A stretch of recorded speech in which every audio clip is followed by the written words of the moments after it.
Ankoatran'ny andro fitsangatsanganana ny andron'ny alatsinain'ny Pentecoste dia fiangonana zandriny iray eto Andrenivohitra no nisafidy nanao ny batisa ireo mpino tao aminy.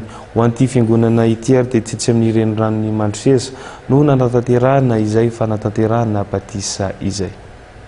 Maro amin'ireo fiangonana no manao batisan'ny mpino ao aminy rehefa vanandron'ny Pentecoste toy izao. Fiangonana zandriny iray no nanatanteraka izany fanaovana batify izany androany tetsy amin'ny reniranon'ny Mandroseza.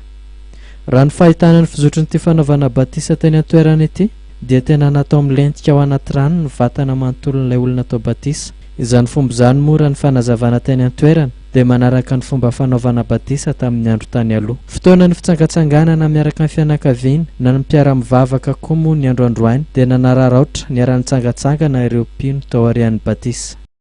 Dia izay indray ry tompo-kilasy tovovavy masaka azo natolotra tato anatin'ny fampalalam-boantsika tamin'ity alina ity.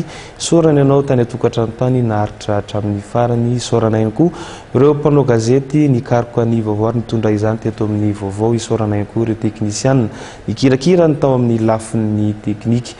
Mame fotoananao ary ny fampalalam-baovao ny fahitalavitra mateveo amin'ny rahampitso indray. Veloma tompoky lahy, veloma tompoky vavy.